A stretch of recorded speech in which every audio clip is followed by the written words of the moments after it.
Major Sophia Reed stood at the edge of the combat training room, watching 23-year-old Lieutenant Jason Cooper execute what he considered a flawless obstacle course run. The simulation room hummed with the latest technology holographic targets, dancing across multiple screens while Cooper's confident voice filled the room. Before we jump back in, tell us where you're tuning in from. And if this story touches you, make sure you're subscribed, because tomorrow I've saved something extra special for you. Perfect run, clean execution. Time to beat, 4 minutes 12 seconds, Cooper announced, stepping out of the simulator with the swagger that only came with youth and inexperience. At 39, Sophia had seen that swagger before. She'd worn it once, back when she believed technology and training manuals could solve everything. Before Operation Sandstorm. Before she learned that some lessons could only be taught by surviving. What others didn't. Not bad, Lieutenant, Sophia said, her voice steady but distant. But what happens when your comm systems fail in a hostile zone, with insurgents closing in from 3 directions?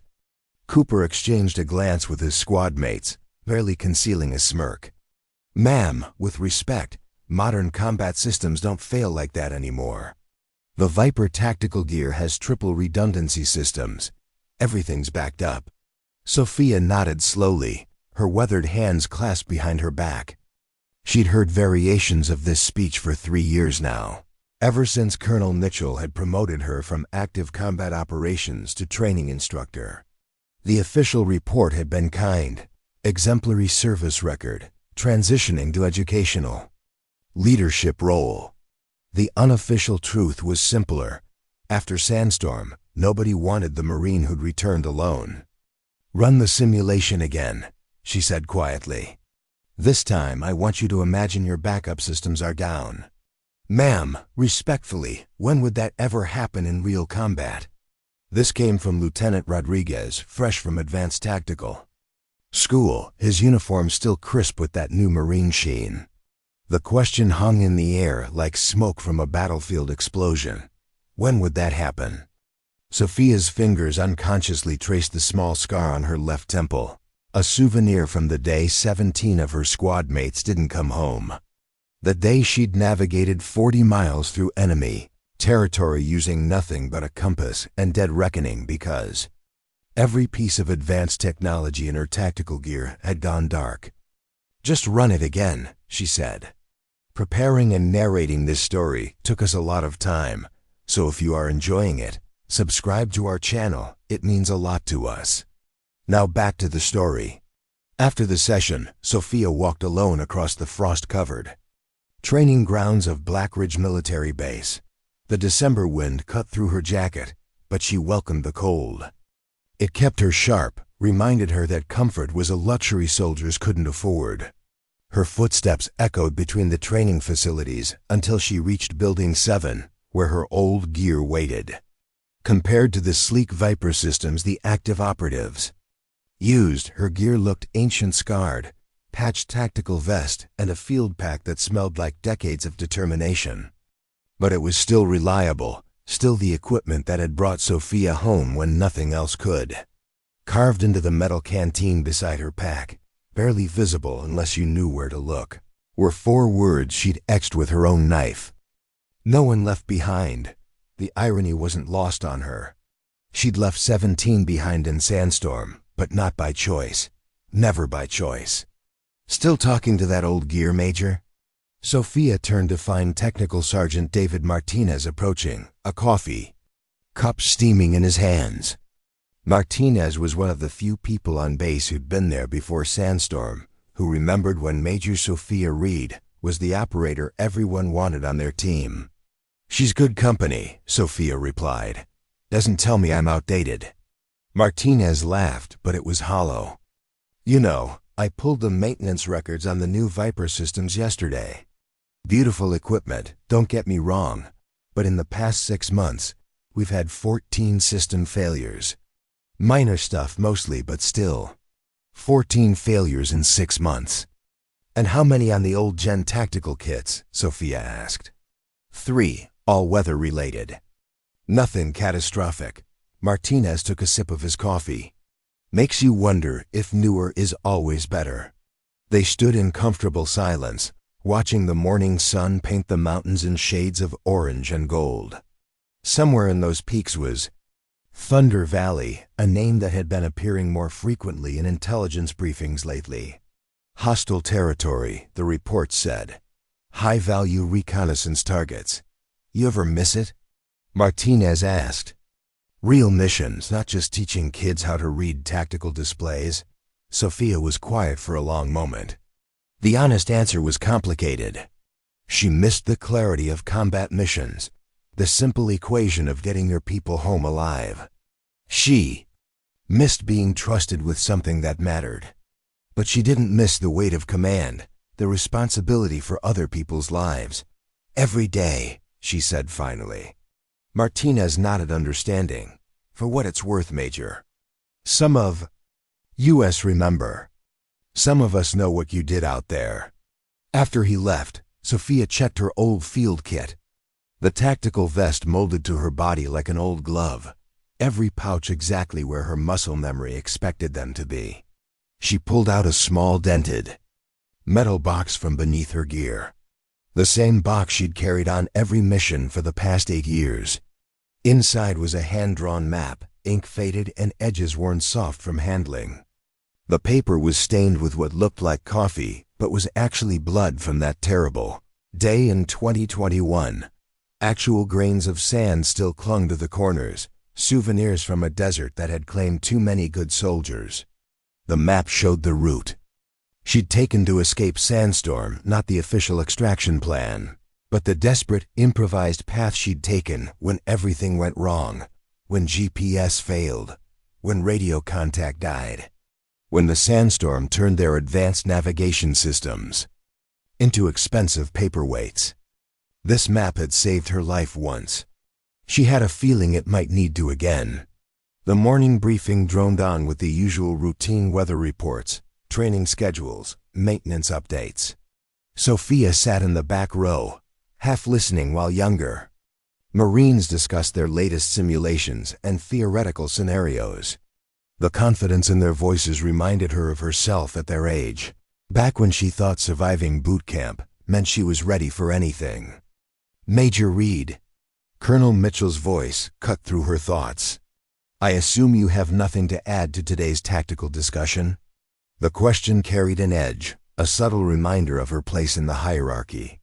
She was here to observe, to teach basic survival principles to cadets, not to contribute to real operational planning. No, sir, she replied evenly. Nothing to add. But as she looked around the room at the faces of Marines who'd never seen real combat, who'd never watched their comms fail at the worst possible moment, who'd never had to choose between following orders and bringing their people home alive, Sophia realized she had everything to add. They just weren't ready to listen. Not yet. The emergency klaxon shattered the morning quiet at 0600 hours sharp. Sophia bolted upright in her quarters, instincts honed by years of combat operations kicking in before she was fully awake. Within 90 seconds, she was dressed, heading toward the command center, muscle memory guiding her through the corridors of Black Ridge Base. The scene in the command center was controlled chaos. Officers moved with practiced urgency between banks of monitors and communication stations. At the center of it all stood Colonel Mitchell, his silver hair perfectly styled despite the early hour, reviewing what appeared to be mission parameters. On a large tactical display, Reconnaissance Team Bravo 7 is missing, Lieutenant Colonel Janet Walsh announced to the assembled Marines. Last contact was 36 hours ago, deep in Thunder Valley. Intel suggests they've been compromised and are trapped in hostile territory. Sophia felt her pulse quicken. Thunder Valley was nightmare terrain, jagged peaks, unpredictable weather patterns, and enough electronic interference to turn the most advanced navigation systems into expensive decorations. She'd studied those mountains extensively after Operation Sandstorm, recognizing the similarities to the terrain that had nearly killed her.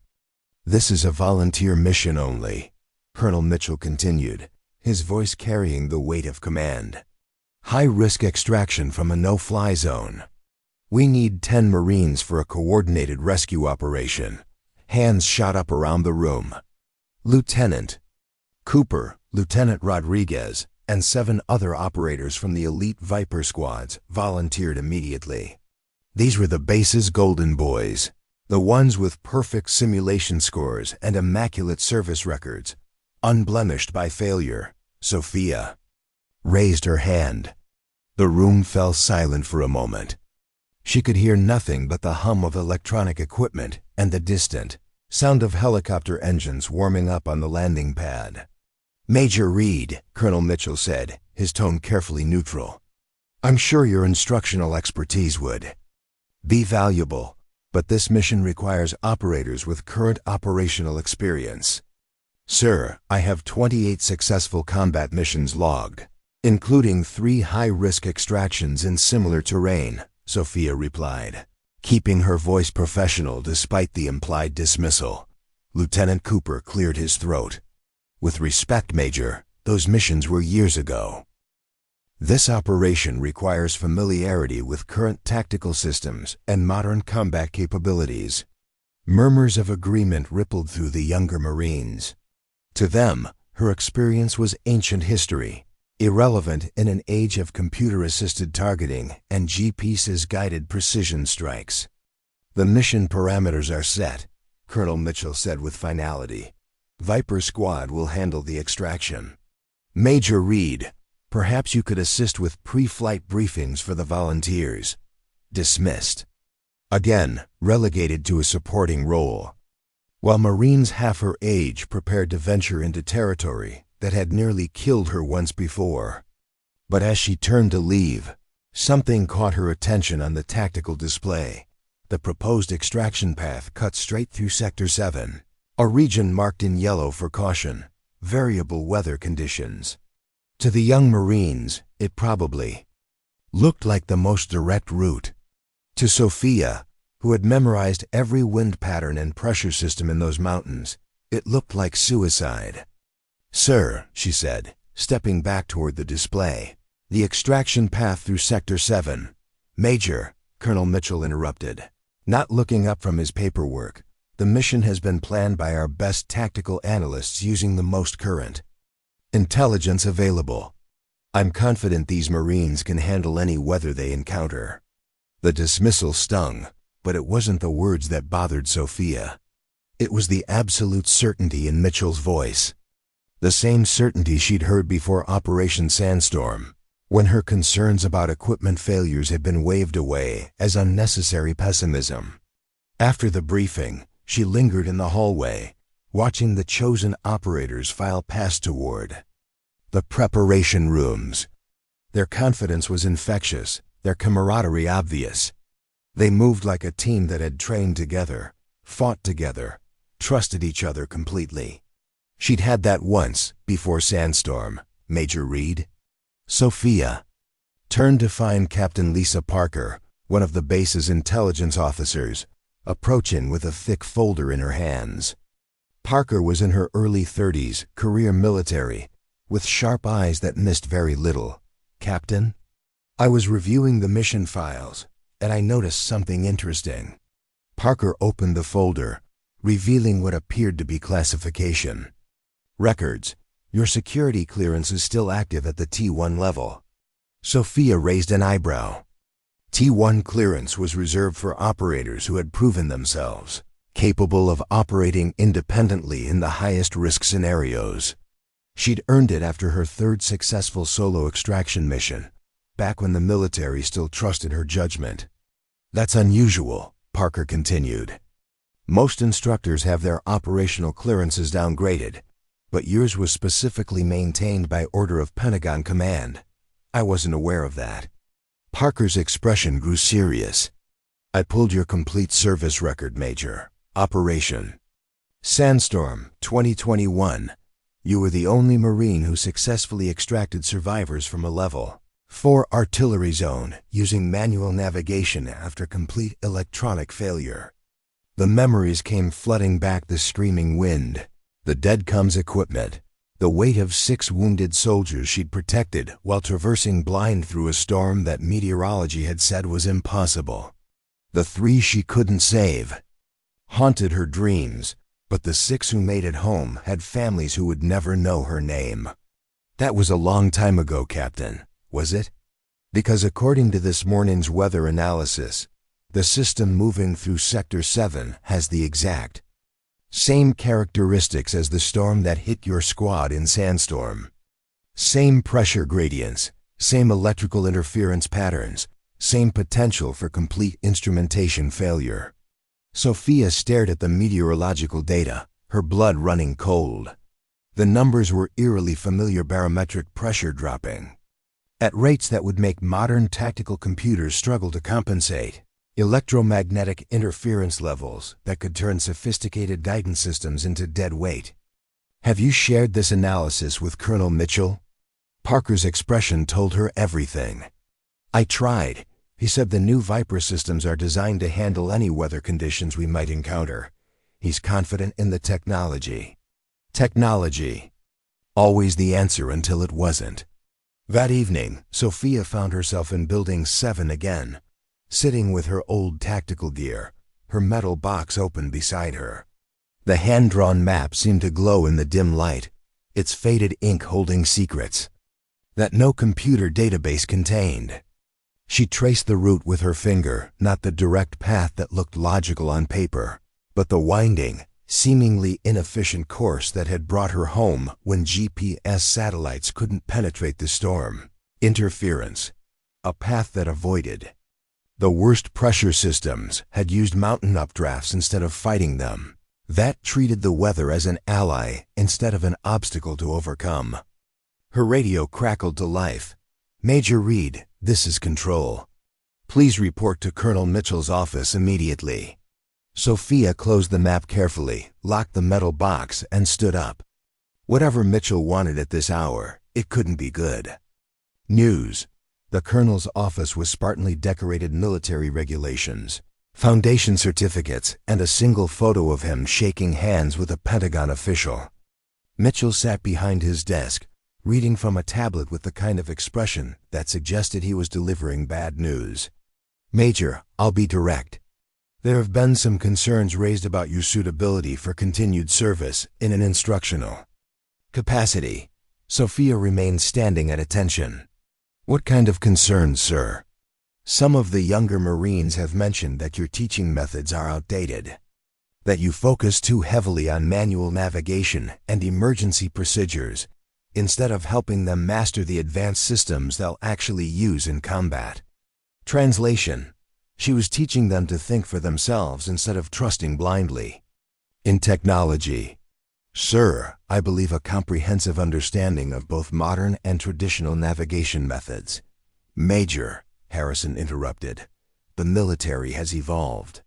We don't navigate by compass and instinct anymore. These Marines need to learn systems integration, computer-assisted targeting, GPS-coordinated formation operations. What they don't need is someone filling their heads with ghost stories about the old days. Ghost stories. Her 17 dead squad mates had become ghost stories.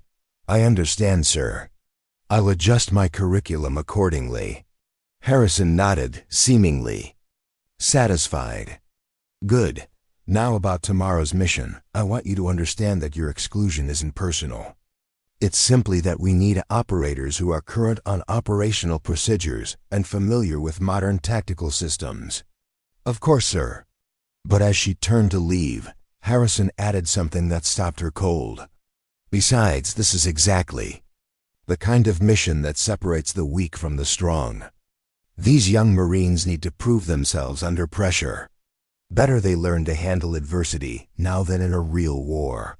Learn to handle adversity with the lives of a trapped reconnaissance team hanging in the balance. Walking back across the base under a sky full of stars, Sophia felt something she hadn't experienced in 3 years, the familiar knot of anticipation in her stomach that came before a mission. The same feeling she'd had the night before Sandstorm, when she'd known something was wrong but hadn't been able to convince anyone to listen. History, it seemed, was about to repeat itself.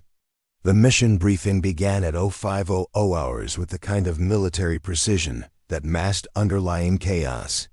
Sophia sat in the back row of the briefing room, officially there as an observer, but really present because Captain Parker had requested her attendance for educational purposes.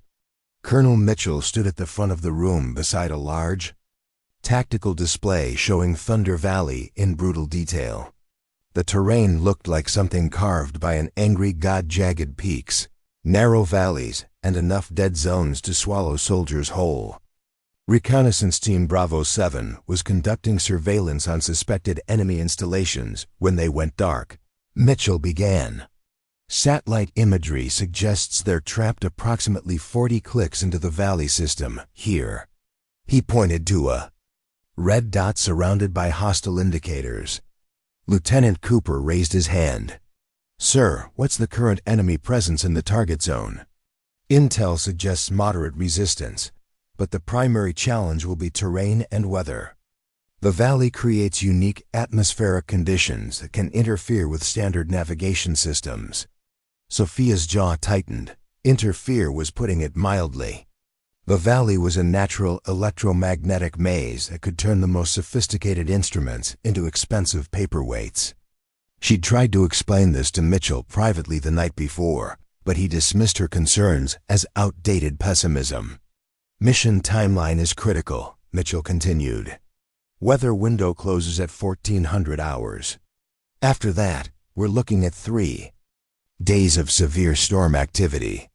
If we don't extract the team today, they're on their own until conditions improve. 3 days in hostile territory with limited supplies and unknown injuries." Sophia had seen what 3 days could do to stranded soldiers. The lucky ones didn't survive to be rescued. "Flight path has been optimized for speed and efficiency," Lieutenant Colonel Walsh announced, activating a holographic route display. The projected path cut straight through Sector 7, just as Sophia had feared. Direct approach through the valley mouth, following the terrain floor to the extraction point. The route looked perfect on paper, clean, direct, efficient. It was also exactly the kind of path that weather systems love to turn into death traps. Sophia cleared her throat. "Excuse me, sir. I've reviewed the meteorological data for Sector 7, and there's a significant low-pressure system, Major Reed." Mitchell interrupted without looking in her direction. "Your concerns have been noted and evaluated. Our weather analysis team has determined that current tactical systems are more than capable of handling any atmospheric conditions we might encounter." Murmurs of agreement from the volunteer Marines. To them, she was the paranoid old-timer who saw disasters lurking behind every cloud formation. "Sir, with respect, the pressure gradients in that system are similar to conditions that can cause complete instrumentation failure. I've experienced, Major." Mitchell's voice carried the kind of authority that ended discussions. "These Marines are equipped with state-of-the-art tactical systems with triple redundant navigation components. Your experiences with older equipment aren't relevant to current operational capabilities." The room fell silent except for the hum of electronic displays. 10 young Marines sat at attention, absolute confidence radiating from their posture. They believed in their training, their technology, their invincibility. Sophia had believed in those same things once. "Very well, sir," she said quietly, settling back into her chair. The tactical briefing continued with discussions of approach vectors, communication protocols, and extraction procedures. Everything was planned to the minute, coordinated with surgical precision, backed up by the most advanced technology the military could provide. It was a perfect plan that would work flawlessly right up until it didn't. After the briefing, Sophia approached Lieutenant Cooper near the preparation rooms. The young Marine was reviewing mission parameters on his tablet, stylus dancing across the screen as he made notes. "Lieutenant, could I have a word?" Cooper looked up, barely concealing his impatience. "What can I do for you, Major? I've operated in similar terrain." The atmospheric conditions in Thunder Valley can be unpredictable. If your communications fail, if GPS goes down, do you know how to navigate by dead reckoning? Cooper's expression shifted from impatience to something approaching condescension. Major, respectfully, when would that ever be necessary? Our equipment has backup systems for the backup systems. Complete navigation failure just doesn't happen anymore. It happened to me. That was different. Older equipment, outdated. Systems. The Viper tactical gear is remarkable technology, Sophia interrupted. But it's still technology. And technology can fail when you need it most. Cooper closed his tablet with a snap. Major, I appreciate your concern, but we've trained extensively for this type of mission. We know our equipment capabilities better than anyone. The dismissal stung, but it was the absolute certainty in his voice that worried her most. She'd heard that same tone before Operation Sandstorm, from Marines who believed so completely in their technology that they'd forgotten to prepare for the moment, when technology wasn't enough. 30 minutes before deployment, Sophia found herself standing on the observation deck overlooking the staging area. 10 Marines in Viper tactical gear stood in perfect formation, their sleek profiles gleaming in the morning sun. Ground crews moved with practiced efficiency, conducting final pre-deployment checks on equipment that represented the pinnacle of military technology. Her own weathered tactical gear sat alone in Building 7, unofficial and unnoticed. Second, thoughts about retirement, Captain? Parker approached from behind, carrying 2 cups of coffee that steamed in the cold morning air. I'm not retired, Sophia replied, accepting the offered cup gratefully. Just reassigned. Parker nodded. Toward the staging area. They're good Marines. Young, confident, well-trained. Yes, they are. But Sophia was quiet for a long moment, watching the ground crews complete their final checks. Confidence can be a liability when you're facing something you've never encountered before. These Marines have never had their instruments fail completely. They've never had to choose between following orders and keeping their people alive. They've never, she stopped herself, never had to come home alone. The question hung in the air between them. Parker had read her complete service record, which meant she knew exactly what had happened during Operation Sandstorm.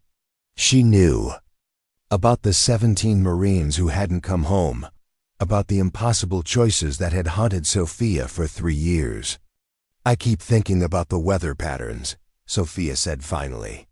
The electromagnetic interference levels, the pressure gradients, it's all so similar to Sandstorm. Yes, they are, Parker agreed. They stood in silence, watching the final preparations. At exactly 0800 hours, the Viper squad began their final equipment check sequence. The sight was magnificent. 10 perfectly equipped Marines, preparing to demonstrate American military superiority. Major Reed, report to Colonel Mitchell's office. Immediately. The announcement crackled over the base communication system with unusual urgency. Sophia exchanged a glance with Parker, both women recognizing the tone that meant something significant had changed. Mitchell's office was crowded when she arrived.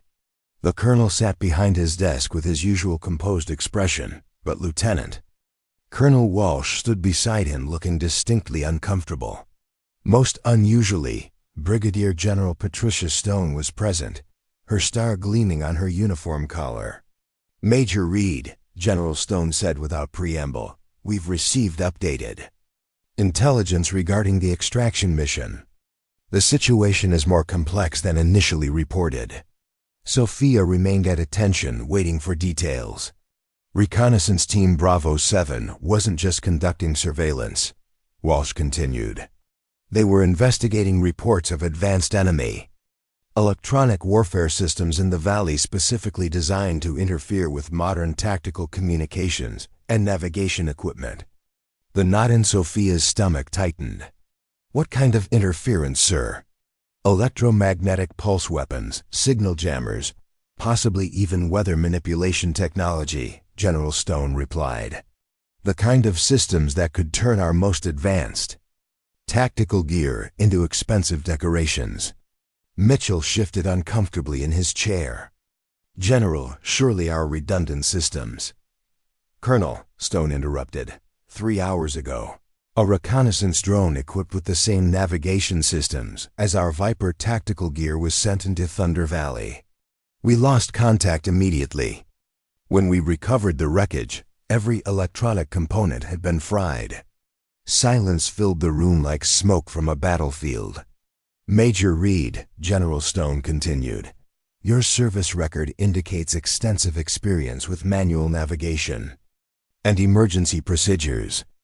Have you ever successfully completed an extraction mission with complete instrumentation failure? Yes, ma'am. Operation Sandstorm, 2021. Stone nodded. I've read the classified report. You navigated 40 miles through an electromagnetic storm, using compass and dead reckoning, extracting 6 wounded soldiers from a hostile zone after your entire squad was either shot down or disabled by equipment failure. Yes, ma'am. The mission is a go in 20 minutes, Stone said. But I'm making one change to the roster. Major Reed, you're taking Lieutenant Rodriguez's position as Field Operations Advisor. The room erupted in controlled chaos. Mitchell leaned forward in his chair, his composed expression finally cracking. General, with respect, Major Reed hasn't run operational missions in 3 years. Her tactical training is a decade behind the rest of the squad. This could compromise. Colonel, Stone's voice cut like a blade. We have a team of American soldiers trapped in hostile territory, facing enemies equipped with technology specifically designed to neutralize our advantages. I want an operator who can bring them home when everything else fails. She turned to Sophia. Major, you have 15 minutes to prepare. Take whatever equipment you think you'll need. As the general left, Mitchell stood slowly behind his desk. His face was flushed with barely controlled anger. Major, let me be clear about something. You are Field Operations Advisor only. Lieutenant Cooper maintains operational command. Your job is to follow orders and provide support if needed. Nothing more. Understood? Understood, sir. But as Sophia hurried toward Building 7, she knew that orders and reality had a way of diverging when soldiers started falling in the field.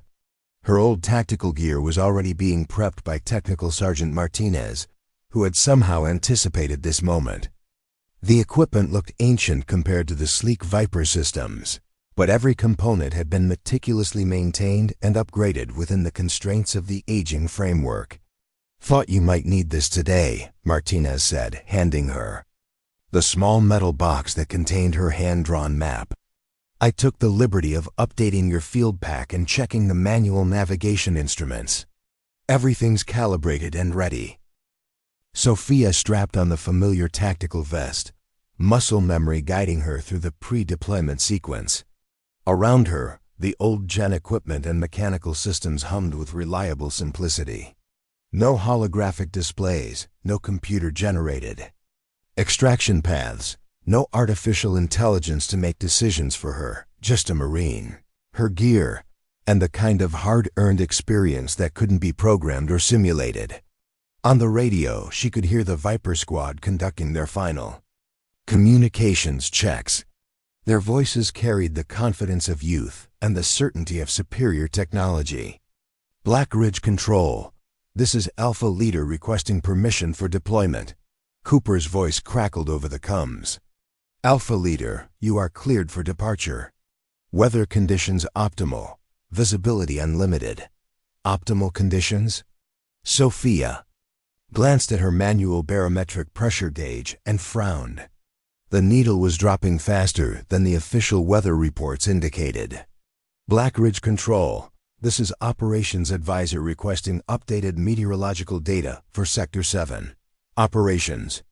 Advisor, conditions remain within acceptable parameters.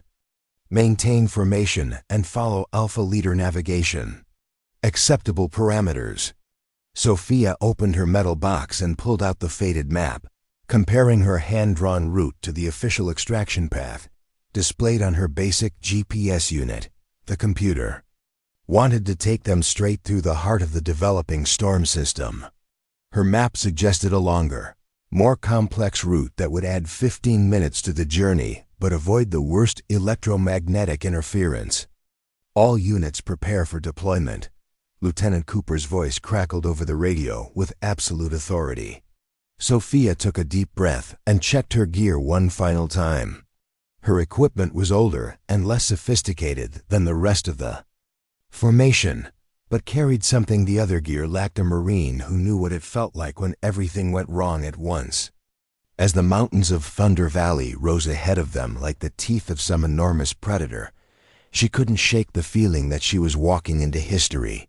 The same history that had killed 17 of her friends and nearly killed her. But this time she was ready for it.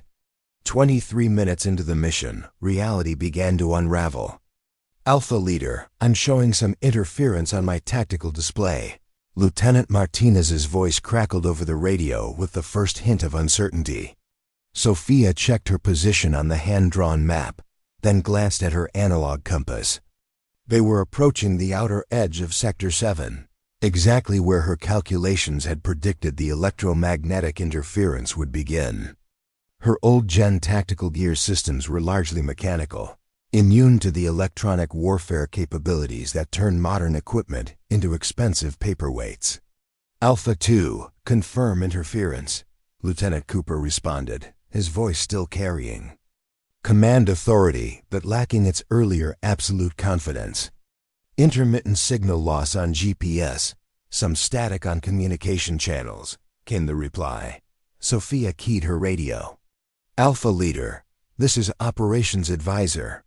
Recommend immediate course correction to bearing 270 to avoid the worst interference. Zone, negative Operations Advisor. Mission parameters require direct approach through current heading. Our systems are designed to handle minor electronic interference. Minor interference? Sophia watched her compass needle swing as they trekked deeper into the electromagnetic chaos surrounding Thunder Valley.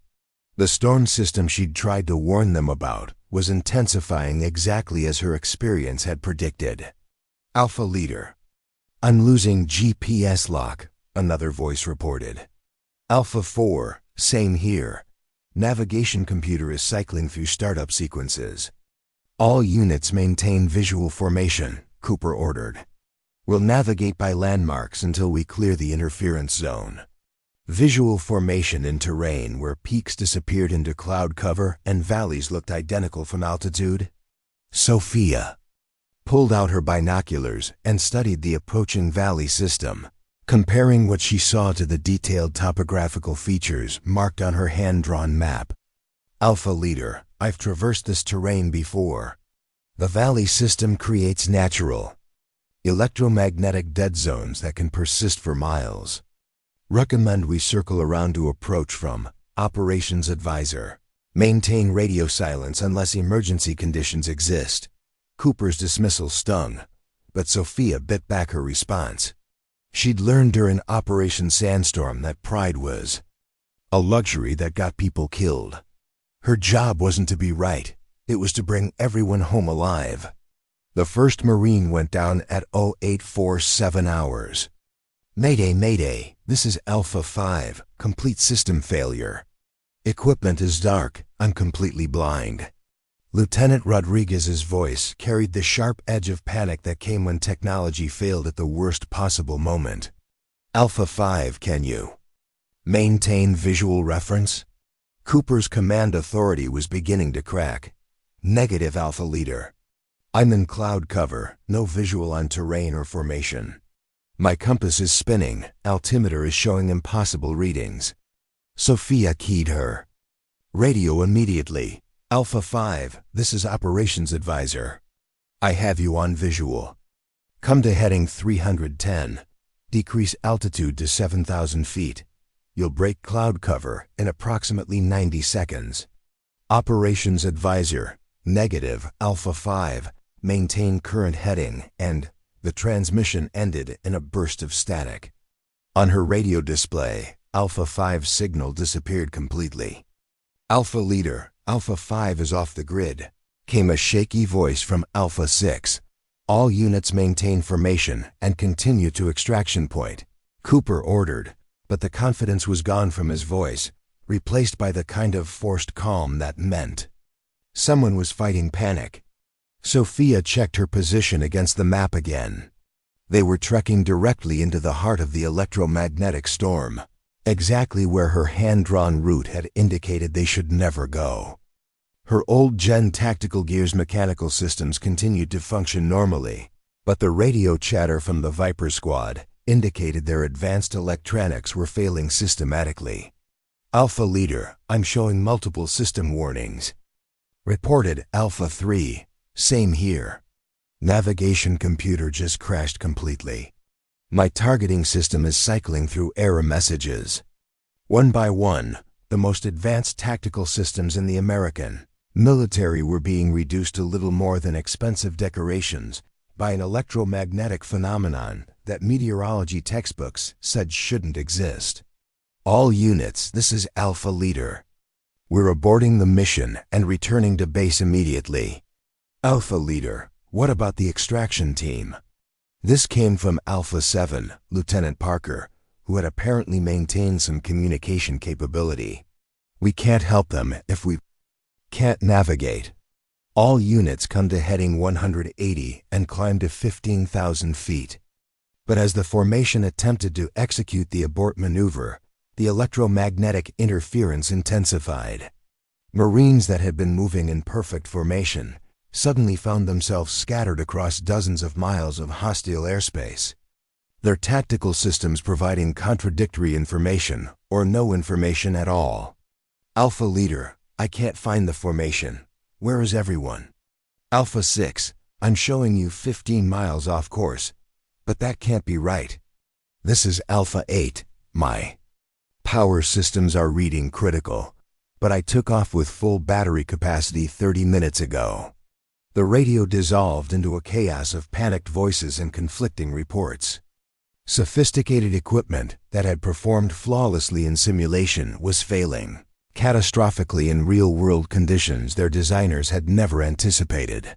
Sophia moved steady and straight, using her compass, altimeter, and the terrain features marked on her faded map to maintain course toward the extraction point.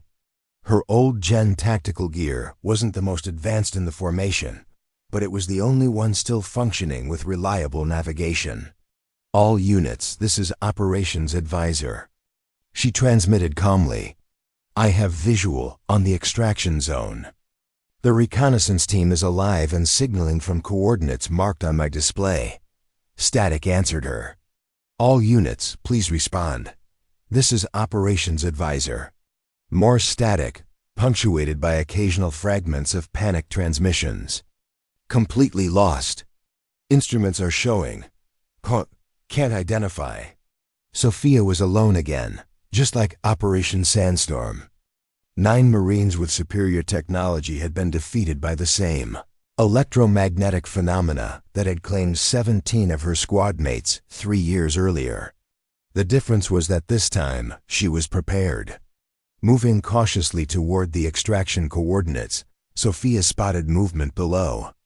The reconnaissance team was alive and attempting to signal with mirrors and colored panels, but the extraction zone was worse than anything described in the mission briefing: jagged rocks, unstable terrain, and barely enough flat space for a helicopter half the size of their extraction bird. Bravo 7, this is Operations Advisor. I have visual on your position. Prepare for immediate extraction. Her radio crackled with a weak response. Operations Advisor, Team Leader here. 3. Wounded. Under sporadic fire. Can't hold position much longer. Sophia circled the extraction zone, studying the approach vectors with the kind of tactical analysis that came from years of impossible extractions. The wind patterns were treacherous, funneled through the valley walls in unpredictable gusts that could slam a helicopter into the rocks without warning. But she'd faced worse conditions during Sandstorm, when desperation had been the only navigation aid that mattered. Bravo 7, I'm coming in. Mark your position with smoke if you have it. The approach required everything she'd learned about operating in conditions that shouldn't be survivable. No computer assistance, no automated landing systems, just soldier instinct and the kind of experience that came from surviving what others didn't. Sophia moved carefully down the mountain ridge toward the stranded reconnaissance team. At 50 feet from their position, enemy fire erupted from concealed positions in the valley walls. Muzzle flashes lit up the shadows like deadly fireflies. Bullets kicked up dirt around her, sending shards of rock flying in all directions. Warning lights blazed across her tactical display like a Christmas tree, but the body armor held and her old-gen communications equipment continued to function. She returned fire with practiced precision, providing covering fire as she closed the distance. 30 seconds. She shouted into her radio as she neared the improvised extraction zone. Sophia reached the reconnaissance team's position at a full sprint, sliding into cover behind a cluster of boulders, where 6 soldiers in various states of injury and exhaustion were taking defensive positions. Their team leader, a grizzled sergeant with blood seeping through a field dressing on his arm, looked at her with the kind of amazement usually reserved for miracles. "You're the Marine from the radio?" "That's right, Sergeant." "Let's get you people home." Moving the wounded soldiers to a more defensible extraction point required every bit of her training. The reconnaissance team had been carrying sensitive intelligence that couldn't be left behind, adding weight that pushed their movement capabilities beyond recommended operational limits. "Ma'am," the sergeant said as they prepared for extraction, "we heard the other Marines go down. Are you sure you can get us out of here?"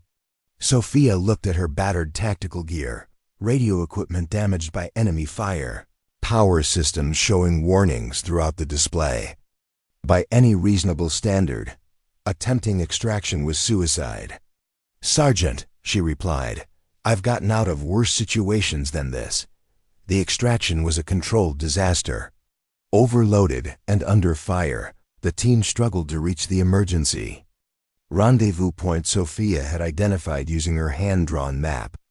Enemy forces continued to rake their position with small arms fire while Sophia coordinated their movement with the precision that came from years of combat experience. But as they finally reached the extraction point where her backup plan indicated a helicopter could safely land, she heard something that made every risk worthwhile: the sound of wounded soldiers laughing with relief, knowing they were going home. The journey back to the extraction point was a masterclass in operating through impossible conditions. With multiple system failures and limited supplies, Sophia had to navigate by dead reckoning, while avoiding the electromagnetic interference zones that had claimed the rest of her squad. Her hand-drawn map proved invaluable, showing the safe corridors through the mountains that her instruments couldn't detect. Every landmark was exactly where her faded ink had marked it. Every wind pattern behaved according to the notes she'd scribbled in the margins during her first traversal through this terrain. "Blackridge Control, this is Operations Advisor. Requesting immediate medical assistance. 7 souls inbound, 3 requiring urgent care." The response came immediately, filled with barely controlled emotion. "Operations Advisor, confirm your position. We show no other units from your mission returning. Blackridge Control, I'm 15 miles out on final approach. The extraction was successful, but I need emergency vehicles standing by." As her team approached the extraction zone, Sophia could see medical vehicles positioning themselves for their arrival. The entire base seemed to be watching as the only unit to return from the mission approached through smoke and damaged equipment. The final approach was harder than she would have preferred, but her team held together long enough to get everyone home alive. As the wounded soldiers were transferred to waiting medical teams, Sophia remained with her gear for a moment, hands shaking slightly from adrenaline and exhaustion. She'd done it again, brought people home when technology failed and superior equipment became worthless metal. But this time, the victory felt different. This time, people had seen what happened when experience trumped innovation, when the old ways proved to be the only ways that actually worked. Colonel Mitchell arrived at her position within minutes, his face a mask of conflicting emotions.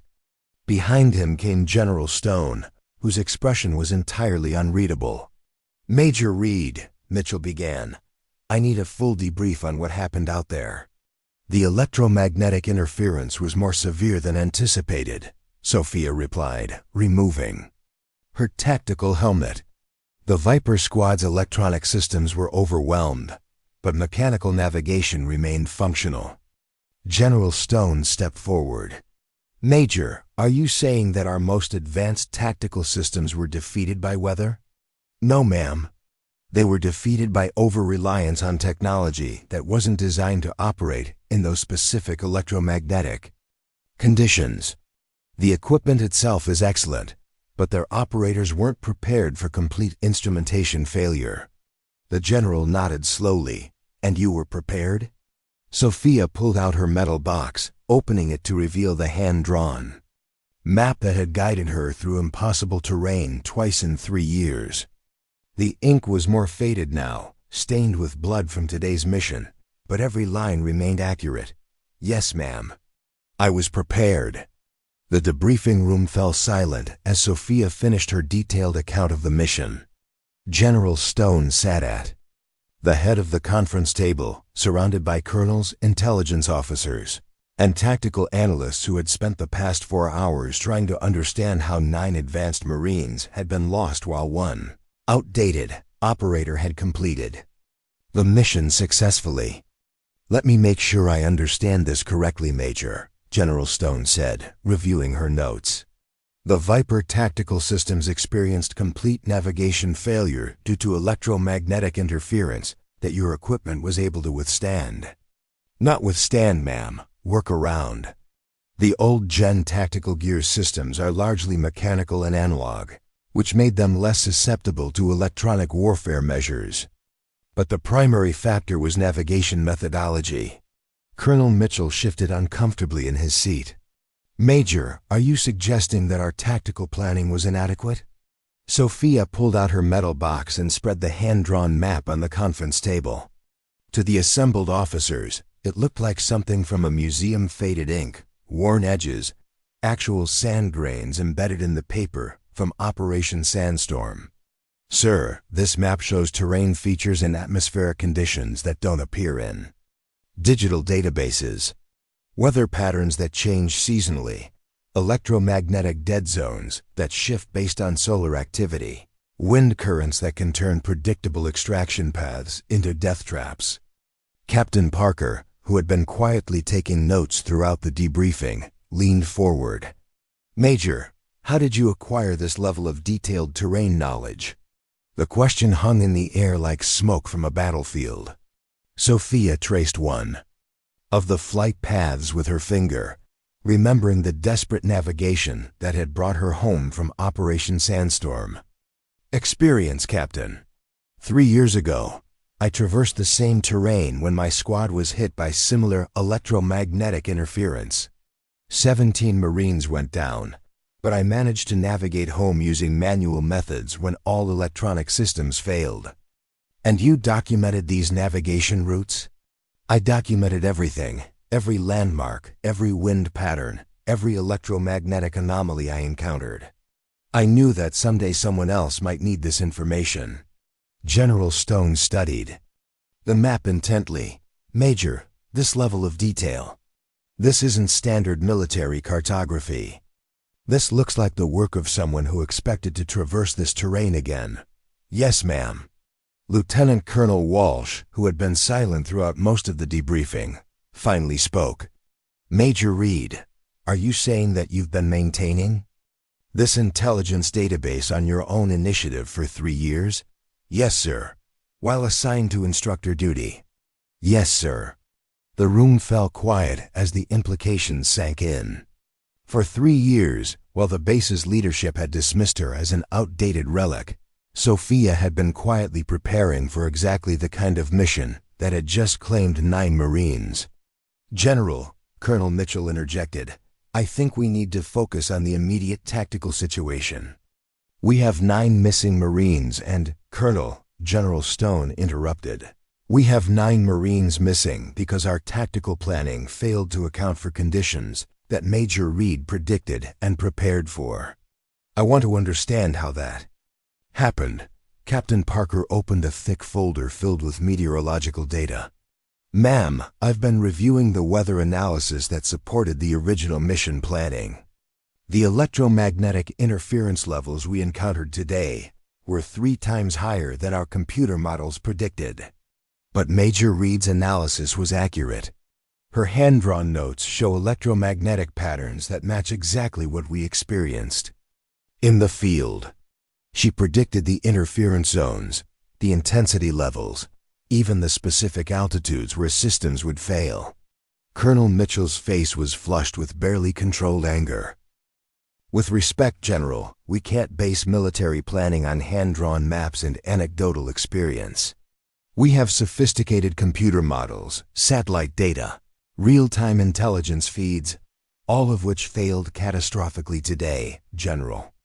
Stone replied coldly, while Major Reed's anecdotal experience enabled her to complete the mission successfully. The tension in the room was thick enough to cut with a knife. Sophia remained silent, letting the facts speak for themselves. She'd learned during Operation Sandstorm that defending yourself too vigorously often made you look guilty of the accusations being made.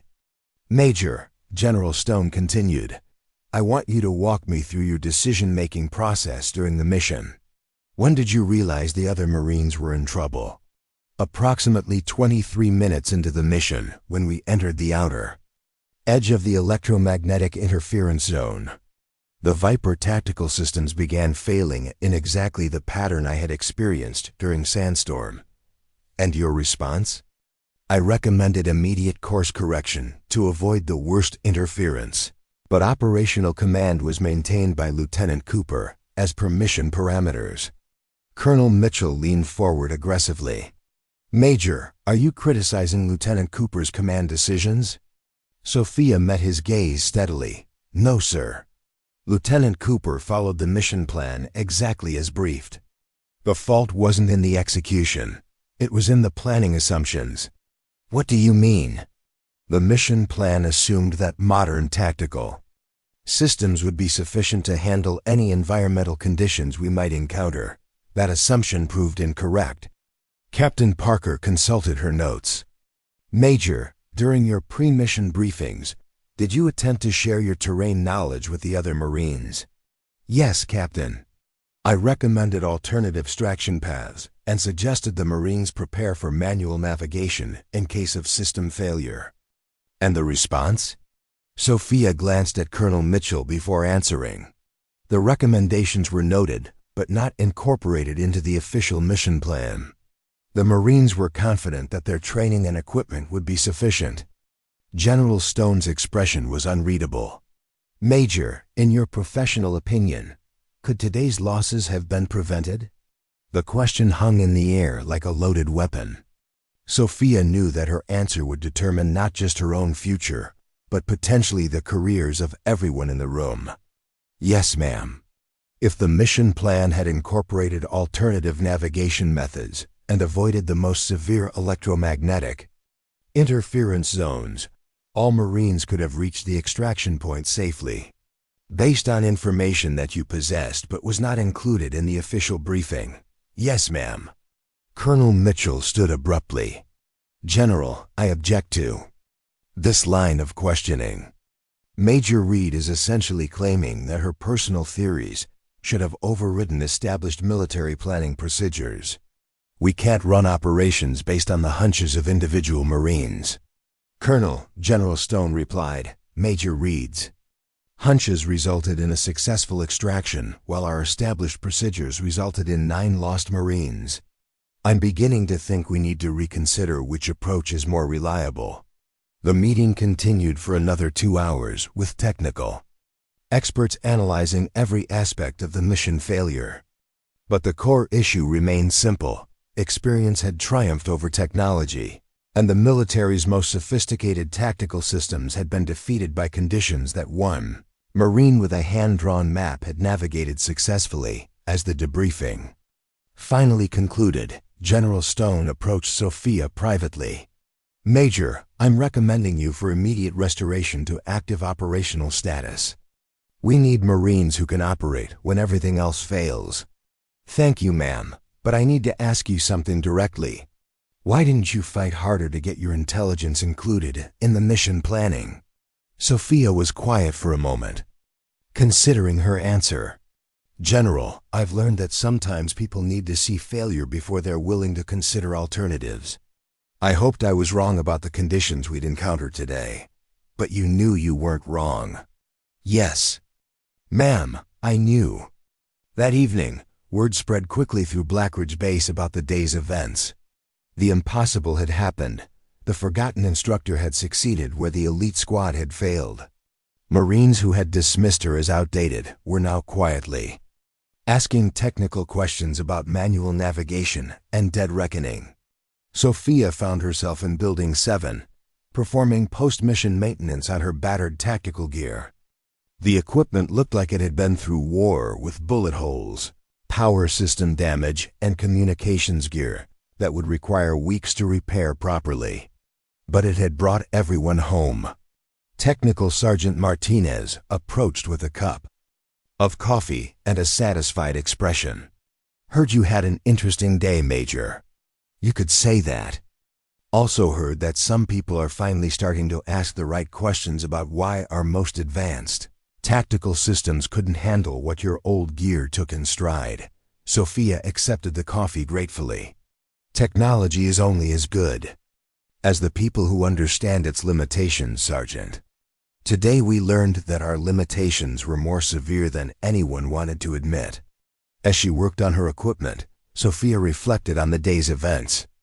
9 Marines were missing, possibly dead, because the military had chosen to trust computers over experience. But 6 soldiers were alive because one Marine had remembered that the old ways sometimes worked when the new ways failed. The victory felt hollow, but it was a victory nonetheless.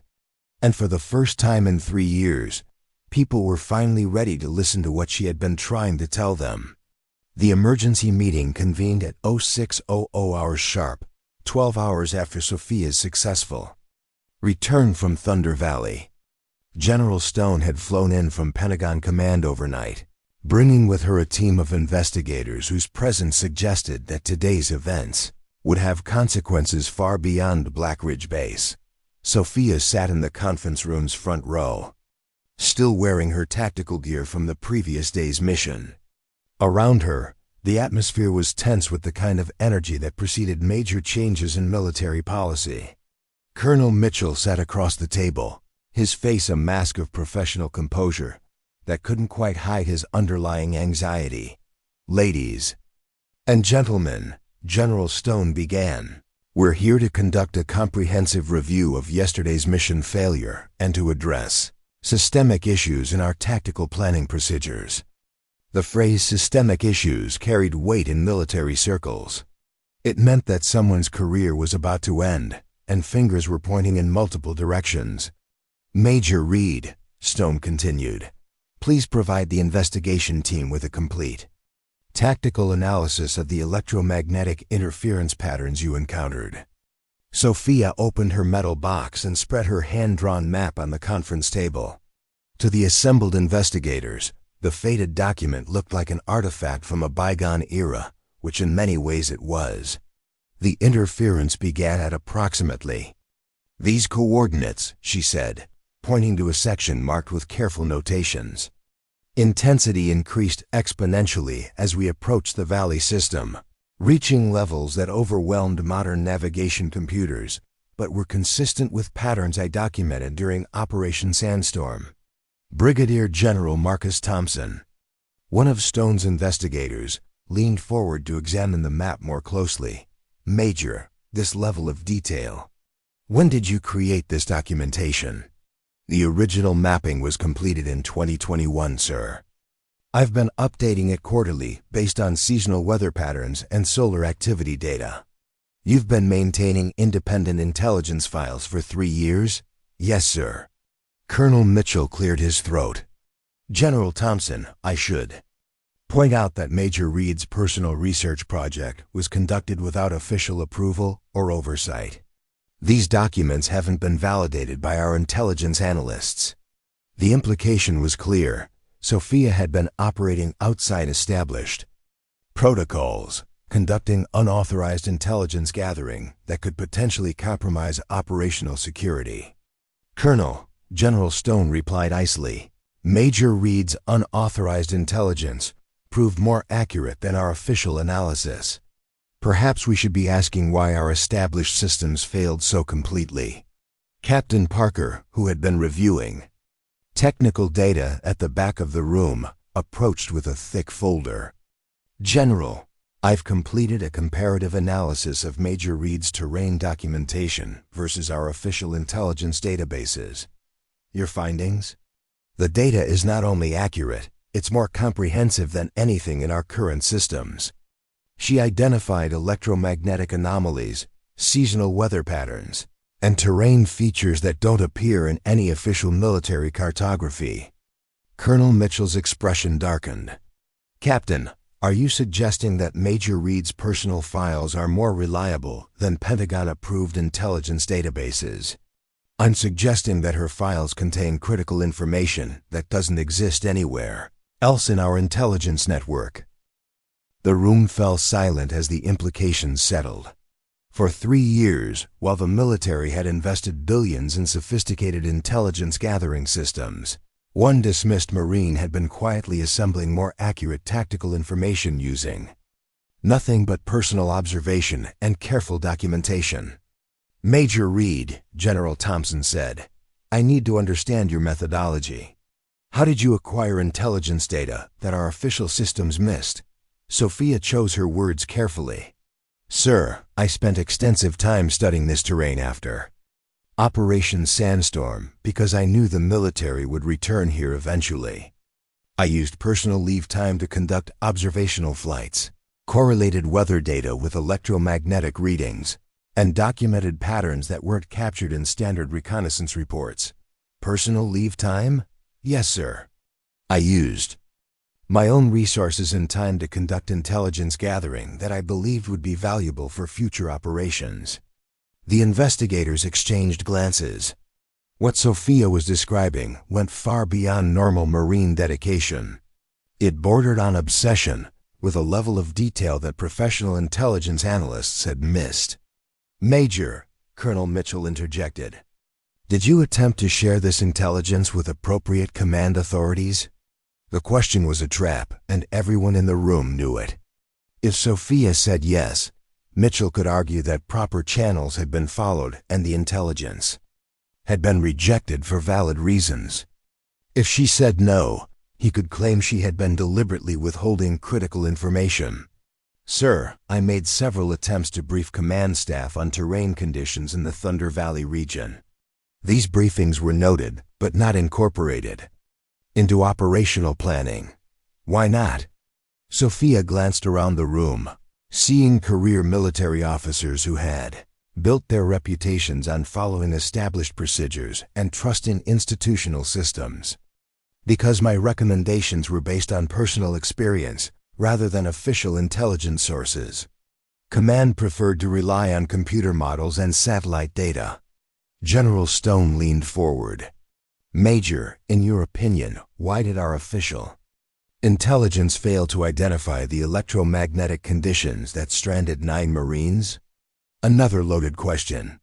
Sophia's answer would either validate the military's intelligence gathering methods or expose fundamental flaws in billion-dollar systems.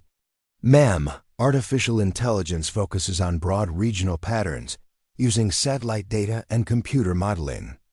These methods are excellent for strategic planning, but can miss localized phenomena that require direct observation to detect, such as the electromagnetic anomalies I documented. Yes, ma'am. The interference patterns in Thunder Valley are caused by unique geological formations interacting with solar radiation. This creates electromagnetic dead zones that shift seasonally, and can't be predicted by standard meteorological models. General Thompson consulted his notes. Major, you're describing conditions that would require years of direct observation to map accurately. How long have you been studying this region? 3 years, sir. And during this time you've been officially assigned to instructor duty? Yes, sir. Colonel Mitchell saw his opening. General, I think we need to address the elephant in the room. Major Reed has been conducting unauthorized intelligence operations while assigned to non-operational duties. This raises serious questions about proper chain of command and operational security. The accusation hung in the air like smoke from a battlefield. Mitchell was suggesting that Sophia had been operating as a rogue agent, conducting unauthorized reconnaissance that could potentially compromise military operations. Colonel, General Stone replied, Major Reed's unauthorized operations consisted of using personal time to study terrain that subsequently proved critical to mission success. Are you seriously suggesting that was improper? I'm suggesting that we have established procedures for intelligence gathering and operational planning. When individual officers decide to operate outside these procedures, it creates risks that could compromise larger operations. Sophia remained silent, letting Mitchell dig his own grave. She'd learned during Operation Sandstorm that sometimes the best defense was allowing your opponents to reveal their priorities. Major Reed, General Thompson said, did you ever consider submitting your intelligence findings through official channels? I made several attempts, sir. However, my reports were consistently rejected because they contradicted established intelligence assessments. Rejected by whom? Sophia glanced at Colonel Mitchell. By base command, sir. The room fell silent, except for the scratch of pens as investigators made notes. Mitchell's face was flushed with barely controlled anger, but he couldn't deny the facts without lying to Pentagon investigators. Captain Parker approached with another folder. General, I've reviewed Major Reed's attempted briefings over the past 3 years. She submitted 14 separate reports regarding electromagnetic anomalies in the Thunder Valley region. All were rejected with notations that they contradicted official intelligence assessments. 14 reports? Yes, ma'am. Each one predicted the exact conditions that caused yesterday's mission failure. General Stone's expression was unreadable. Colonel Mitchell, why were these reports rejected? Mitchell shifted uncomfortably. General, we received numerous reports from various sources. We can't incorporate every individual Marine's theories into operational planning without proper validation through official channels, even when those theories prove accurate. General, we had no way of knowing they would prove accurate. At the time, it was the wrong answer, and everyone in the room knew it. Mitchell had essentially admitted that the military had chosen to ignore accurate intelligence because it came from the wrong source.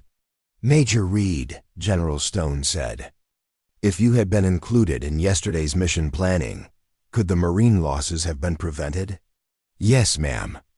The electromagnetic interference zones I documented could have been avoided with alternative extraction paths that would have added only 12 minutes to the mission timeline. 12 minutes? Yes, ma'am. General Thompson leaned back in his chair. So we lost 9 Marines to save 12 minutes of extraction time. The question echoed through the conference room like a gunshot. 9 families would be grieving because the military had chosen efficiency over experience, technology over wisdom. Major, General Stone continued, I want your professional assessment. How many of our current operational plans might be based on similar intelligence failures? It was the question that would change everything. Sophia knew that her answer would either validate decades of military planning or expose systematic flaws that could affect operations worldwide. General, any operation that relies exclusively on satellite intelligence and computer modeling without incorporating direct observational data could face similar challenges. Modern systems are excellent for most conditions, but they have blind Spots that can only be identified through field experience. Blind spots that could prove fatal? Yes, ma'am. The meeting continued for another 3 hours, with investigators probing every aspect of the intelligence failure that had cost 9 Marines. But the fundamental issue was already clear. The military's most sophisticated systems had been defeated by conditions that one dismissed Marine had predicted and prepared for. As the session concluded, Colonel Mitchell approached Sophia with an expression that mixed anger and desperation. "Major, I hope you understand the implications of what you've done here today. You've essentially accused this entire command structure of incompetence." Sophia met his gaze steadily. "No, sir. I've simply provided accurate information about operational conditions that proved critical to mission success. Information that you gathered through unauthorized means. Information that could have saved 9 Marines if it had been incorporated into mission planning." Mitchell's face flushed with anger. "Major, your career at this base is finished. I'll make sure you never run operational missions again." It was a threat, pure and simple. But as Sophia looked around the conference room at investigators who were documenting systematic intelligence failures, she realized that Mitchell's threats might be empty. For the first time in 3 years, the truth was finally being heard by people who had the authority to act on it. The question was whether that truth had come too late to save the 9 Marines who were still missing in Thunder Valley. The tribunal at Black Ridge Base was packed beyond capacity. What had begun as a routine investigation into mission failures had evolved into a formal military tribunal that would determine the future of tactical planning procedures across the entire Marine Corps. Sophia sat at the witness table, wearing her dress blues with the ribbons that told the story of her military career. Across the room, Colonel Mitchell was flanked by Pentagon lawyers whose presence suggested that this hearing would have implications far beyond one base commander's decisions. General Stone served as the presiding officer, supported by a panel of senior military officials who had flown in from Washington. The atmosphere was tense with the kind of energy that preceded major changes in military policy. "This tribunal is convened to investigate intelligence failures related to the Thunder Valley mission of December 15th, General Stone announced. "We will examine systematic issues in operational planning that resulted in the loss of 9 Marines." The phrase "systematic issues" carried weight that everyone in the room understood. Careers would end today, and institutional procedures would be questioned at the highest levels. "Major Reed," the general continued, "please provide your complete testimony regarding the intelligence you attempted to share with Base Command over the past 3 years. Sophia opened her metal box and carefully removed the hand-drawn map that had become the centerpiece of the investigation. The faded document looked impossibly fragile under the harsh tribunal lights, but its accuracy had been validated by Pentagon analysts who had spent weeks comparing her notations to satellite data. "General, beginning in 2022, I submitted quarterly reports documenting electromagnetic anomalies in the Thunder Valley region. These reports predicted the exact interference patterns that caused the mission failure on December 15th. "How many reports did you submit?" General Stone asked. 17 reports over 3 years, ma'am. Each one was rejected by Base Command as inconsistent with official intelligence assessments. Colonel Mitchell's lead attorney, a sharp-featured woman in Marine dress blues, stood to object. "General, Major Reed's so-called reports were unsupported. Personal theories that contradicted validated intelligence from multiple Pentagon sources."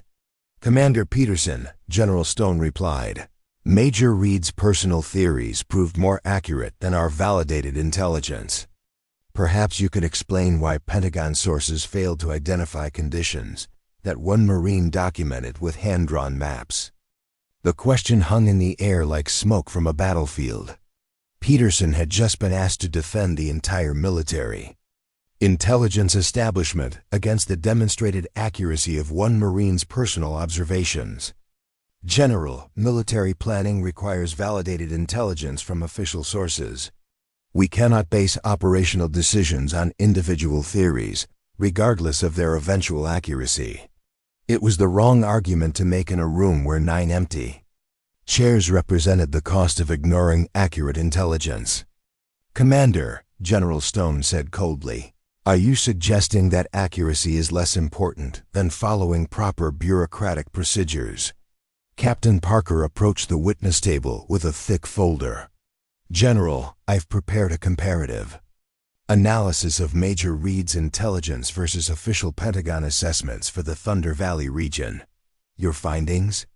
Major Reed's documentation is 97% accurate across all measurable parameters. Official intelligence assessments average 63% accuracy for the same region." The numbers echoed through the courtroom like artillery fire. The military's billion-dollar intelligence systems had been outperformed by one Marine with a compass and careful observation. "Captain," Colonel Mitchell's attorney interjected, "how can you validate intelligence that was gathered through unauthorized methods?" Parker turned to face the defense table. "Commander, I validated it by comparing Major Reed's predictions to actual field conditions encountered during the December 15th mission. Her documentation predicted electromagnetic interference levels within 5% of measured values.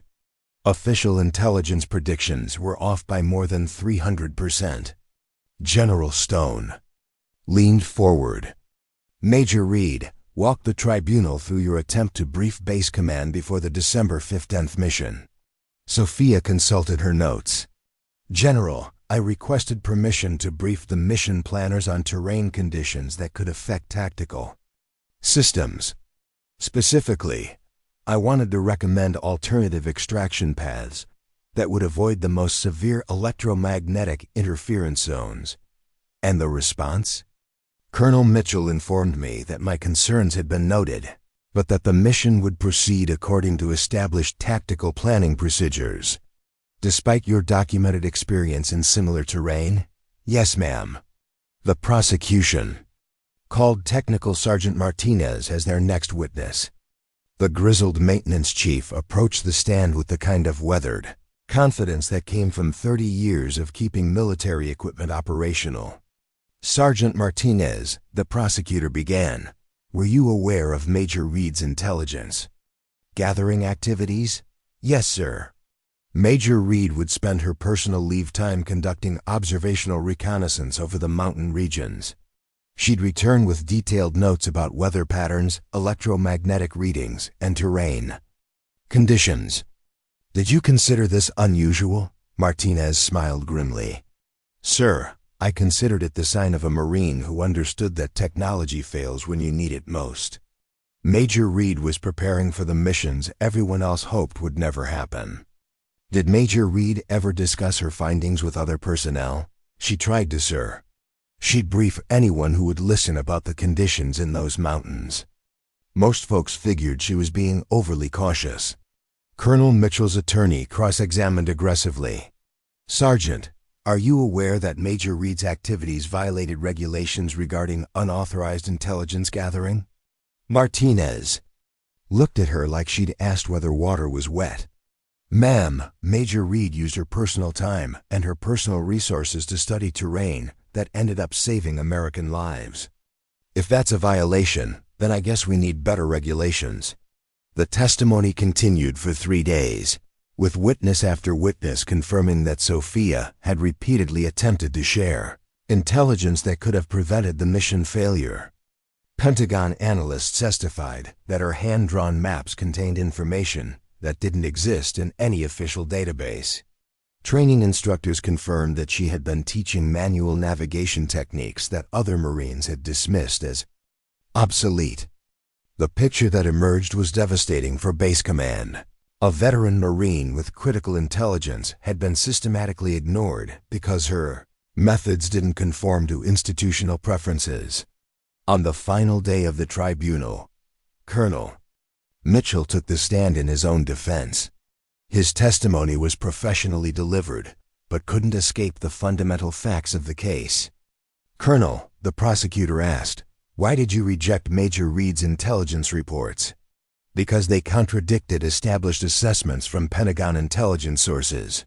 Military planning requires validated information from official channels, even when that validated information proved inaccurate. We had no way of knowing it would prove inaccurate at the time. But Major Reed's reports proved accurate. Mitchell's composure finally cracked. Major Reed's reports were based on personal theories and unvalidated observations. We cannot run military operations based on individual hunches. Individual hunches that saved 6 soldiers' lives. That's not the point. And what is the point, Colonel? Mitchell was quiet for a long moment, realizing that he'd been backed into a corner from which there was no escape. The point is maintaining proper chain of command and following established procedures. It was the answer that sealed his fate. In a room where 9 Marines' deaths represented the cost of following established procedures, Mitchell had just admitted that he valued bureaucratic compliance over operational effectiveness. General Stone's verdict was delivered with the kind of precision that ended careers and changed institutional policies. This tribunal finds that the intelligence failures of December 15th resulted from systematic rejection of accurate tactical information due to institutional bias against non-traditional intelligence sources. The general's gaze fixed on Colonel Mitchell. Colonel, your command decisions prioritize procedural compliance over operational effectiveness, resulting in preventable losses of personnel and equipment. You are hereby relieved of command and recommended for immediate retirement. Mitchell's face went pale, but he remained at attention as his career dissolved around him. Major Reed, Stone continued, this tribunal finds that your intelligence-gathering activities, while technically outside established procedures, demonstrated exceptional initiative and provided critical information that prevented greater losses. You are hereby reinstated to full operational status with immediate promotion to Lieutenant Colonel. The courtroom erupted in applause from Marines and support personnel who had watched the proceedings. For 3 years they had seen competence dismissed and experience ignored. Today, justice had finally been served. But Sophia felt no satisfaction in Mitchell's downfall. 9 Marines were still missing, and no tribunal verdict could bring them home. As she left the courtroom, General Stone approached her privately. Lieutenant Colonel Reed, I have an offer for you. Pentagon Command wants you to head a new intelligence assessment program 1 that combines traditional methods with advanced technology. What would that involve, ma'am? Training Marines to think for themselves instead of trusting blindly in technology. Teaching the kind of tactical awareness that saved 6 lives in Thunder Valley. Sophia considered the offer. It would mean leaving Black Ridge Base, abandoning the familiar routines of instructor duty, returning to the world of operational planning and strategic decision-making. Ma'am, I'd like to remain here at Black Ridge Base. General Stone raised an eyebrow. Lieutenant Colonel, this is an opportunity to influence tactical planning at the highest levels. You could prevent intelligence failures like this from happening again. Sophia looked through the courtroom windows. At the training grounds where young Marines were conducting exercises. General, the best place to prevent future failures is right here, teaching the next generation of Marines that technology is a tool, not a crutch. Stone nodded slowly. Very well, Lieutenant Colonel. But I want you to establish a new training program, one that incorporates the lessons learned from December 15th. Show these young Marines what real tactical awareness looks like. As the general left, Sophia remained alone in the empty courtroom, thinking about the 9 Marines who hadn't come home. Their sacrifice had finally forced the military to confront uncomfortable truths about the limitations of technology and the value of experience. She opened her metal box one last time, looking at the hand-drawn map that had become evidence in a case that changed military policy. The faded ink and worn edges told the story of preparation, persistence, and the kind of hard-earned wisdom that couldn't be programmed into computers. Tomorrow she would begin training a new generation of Marines. But tonight, she would remember the ones who had been lost because no one wanted to listen to an old operator with a hand-drawn map. 6 months after the tribunal, Lieutenant Colonel Sophia Reed stood before a packed auditorium at Blackridge Base, addressing the largest gathering of military personnel and tactical planners in the facility's history.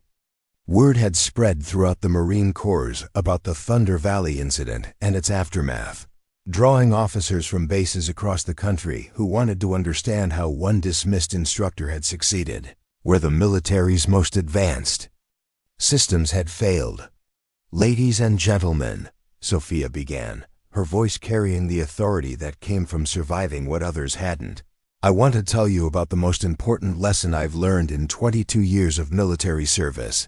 Technology will save your life right up until the moment it kills you." The auditorium was silent except for the scratch of pens as officers took notes. Behind Sophia, a large screen displayed her hand-drawn map of Thunder Valley alongside satellite imagery and computer-generated tactical displays. The contrast was striking: faded ink and careful handwriting versus high-resolution digital perfection. "This map," she continued, pointing to her weathered documentation, "contains information that doesn't exist in any Pentagon database. Not because our intelligence systems are inadequate, but because some knowledge can only be acquired through direct experience." Lieutenant Cooper, who had survived the Thunder Valley mission with minor injuries after his position was recovered, 3 days later raised his hand.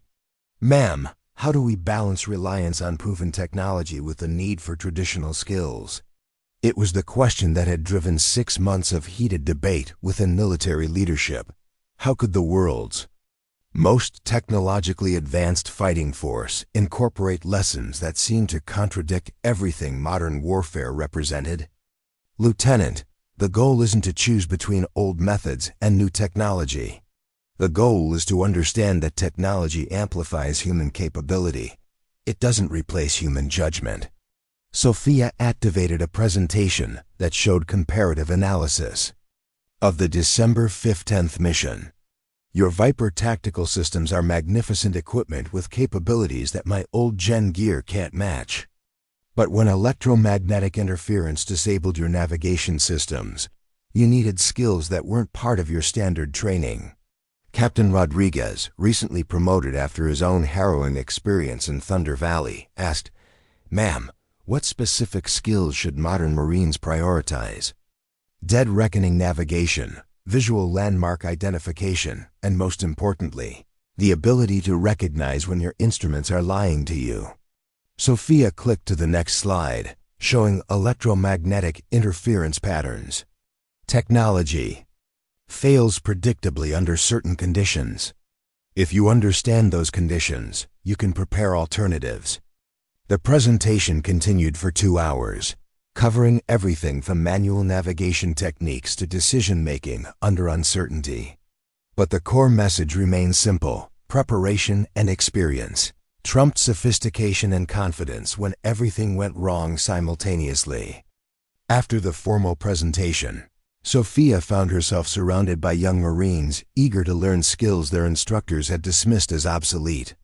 The irony wasn't lost on her 6 months ago. These same Marines had considered her outdated and irrelevant. "Lieutenant Colonel," a young captain asked, "why didn't anyone teach us these techniques during basic training?" Sophia considered her answer carefully. "Because for the past decade, our technology has been so reliable that manual skills seemed unnecessary. We forgot that the purpose of backup systems isn't to replace primary systems, it's to function when primary systems fail." Lieutenant Martinez, Technical Sergeant Martinez's daughter, who had recently graduated from training school, approached with a question that struck to the heart of the issue. "Ma'am, how do we know when to trust our instruments and when to trust our instincts?" "Experience," Sophia replied. "And until you have enough experience to make that judgment, you prepare for both possibilities." The new training program that emerged from the Thunder Valley investigation was unlike anything in military history. The Reed Protocol, as Marines had begun calling it, combined cutting-edge technology with traditional navigation skills, creating operators who could function effectively when sophisticated systems failed. Every student learned to navigate by compass and landmark recognition. Every training exercise included scenarios where electronic systems were deliberately disabled. Most importantly, every Marine learned to question their instruments when conditions suggested potential interference. The results were dramatic. Within 6 months, Marines trained under the new protocol showed significantly improved performance in adverse conditions. More importantly, they developed a kind of tactical thinking that could adapt to unexpected situations. But the real test came when Lieutenant Rodriguez led a rescue mission into hostile territory where enemy jamming had disabled GPS navigation for an entire squad. Using techniques learned from Sophia's program, he successfully navigated 12 Marines through electromagnetic interference that would have been catastrophic 6 months earlier. All Marines returned safely. Manual navigation worked exactly as Lieutenant Colonel Reed taught us, Rodriguez reported during his debrief. The success of the new training program attracted attention from the highest levels of military leadership. Pentagon officials who had initially resisted changes to established procedures were now demanding expansion of the program to bases worldwide. General Stone visited Black Ridge Base to personally observe the training program that had emerged from the ashes of the December 15th disaster. She found Sophia in Building 7, working alongside students to maintain the old tactical gear that had become a symbol of reliability and preparedness. "Lieutenant Colonel, I have to admit something," Stone said as they watched young Marines practice manual navigation techniques. "When I first read your service record, I thought you were a relic from an earlier era of warfare." Sophia smiled, her hands covered in tool grease from replacing a worn communications component. "General, maybe I am a relic, but sometimes old. Methods work because they've been tested by people who couldn't afford for them to fail. The Pentagon wants to expand your training program to every base in the Marine Corps." "That's excellent news, ma'am." Stone studied the organized chaos of students learning to navigate without electronic assistance. "Lieutenant Colonel, I need to ask you something directly. Do you believe we've become too dependent on technology?" Sophia set down her tools and considered the question. "General, technology isn't the problem. Overconfidence in technology is the problem. When we start believing that our systems are infallible, we stop preparing for the moment when they fail. And they will fail. Everything fails eventually, ma'am. The question is whether we're ready when it happens." That evening, Sophia sat with her old tactical gear, reading letters from families of the 9 Marines lost during the Thunder Valley mission. Some blamed her for not fighting harder to prevent the disaster. Others thanked her for ensuring that their sons' and daughters' deaths had led to changes that would protect future Marines. The letters were difficult to read, but they reminded her why the new training program mattered. 9 families had paid the ultimate price for institutional overconfidence. Her job was to make sure their sacrifice led to meaningful change. Technical. Sergeant Martinez approached with his usual cup of coffee and a satisfied expression. "Heard the Pentagon wants to name the new training program after you." "I prefer they name it after the 9 Marines we lost," Sophia replied. "Already suggested that. They're calling it the Sandstorm Protocol in honor of Operation Sandstorm and the December 15th mission." Sophia nodded approvingly. The name honored both her lost squad mates from 2021 and the 9 Marines from Thunder Valley.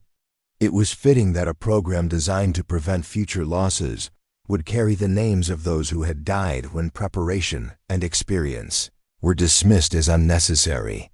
"Sergeant, do you think we've learned anything from this?" Martinez laughed, but it was hollow. "Ma'am, the military has a short memory for uncomfortable lessons. But maybe this time, enough people saw what happened when experience was ignored." As the months passed, The Sandstorm protocol expanded beyond Black Ridge Base to installations worldwide. Young Marines who had grown up trusting technology learned to navigate by stars and landmarks. Tactical planners who had relied exclusively on computer models began incorporating observational intelligence from experienced operators. The changes weren't universal, and resistance remained strong among officers who had built careers on technological superiority. But the success rates spoke for themselves. Marines trained under the new protocol performed significantly better in adverse conditions. More importantly, a generation of warriors was learning that the most sophisticated instrument in any tactical system was the trained judgment of the Marine operating it. 1 year after the Thunder Valley incident, Sophia received a letter that changed everything. It was from Lieutenant Colonel Cooper, now commanding a tactical squad in the Pacific Theater. "Lieutenant Colonel Reed," the letter began, "I wanted you to know that your training saved my squad last week. We encountered electromagnetic interference that would have been catastrophic 6 months ago, but every Marine knew how to navigate manually. All personnel returned safely. I realize now that dismissing your experience was the worst mistake of my military career. You weren't teaching outdated methods. You were teaching survival skills that our technology had made us forget we needed. The next time someone suggests that experience doesn't matter in modern warfare, I'll tell them about a Marine who saved 6 lives with a hand-drawn map and the wisdom to prepare for what everyone else thought was impossible." Sophia folded the letter carefully and placed it in her metal box alongside the faded map that had started everything. The box was fuller now, containing letters from Marines who had been saved by techniques learned at Black Ridge Base. Technical specifications for improved navigation systems that incorporated manual backup procedures, and commendations from Pentagon officials who had finally understood the value of combining technology with human experience. But the most important item in the box remained the original hand-drawn map from Operation Sandstorm. The ink was more faded now, stained with blood from multiple missions, but every line remained accurate. As she prepared for another day of training young Marines who would carry these lessons to bases around the world, Sophia reflected on the price of wisdom. 17 Marines had died in Operation Sandstorm because the military hadn't been prepared for conditions that technology couldn't handle. 9 more had been lost at Thunder Valley because institutional arrogance had dismissed the lessons learned from that earlier tragedy. But now hundreds of Marines were learning skills that would keep them alive when everything else failed. They were learning that confidence was valuable, but preparation was essential. They were learning that the newest technology was worthless without the judgment to use it properly. Most importantly, they were learning that sometimes the old ways were the only ways that worked, not because they were better, but because they had been tested by people who couldn't afford for them to fail. Standing on the training grounds at Black Ridge Base, watching a new generation of Marines practice navigation techniques that might save their lives someday, Sophia finally felt that the weight of Operation Sandstorm had been lifted from her shoulders. 26 Marines had died because experience was dismissed as irrelevant. But their sacrifice had finally taught the military that the measure of a warrior wasn't in the sophistication of their equipment or the perfection of their training scores. The measure of a warrior was in their ability to bring everyone home alive when everything that could go wrong had gone wrong. And that was a lesson worth any price. Up next, you've got 2 more standout stories right on your screen. If this one hit the mark, you won't want to pass these up. Just click and check them out. And don't forget to subscribe and turn on the notification bell so you don't miss any upload from us.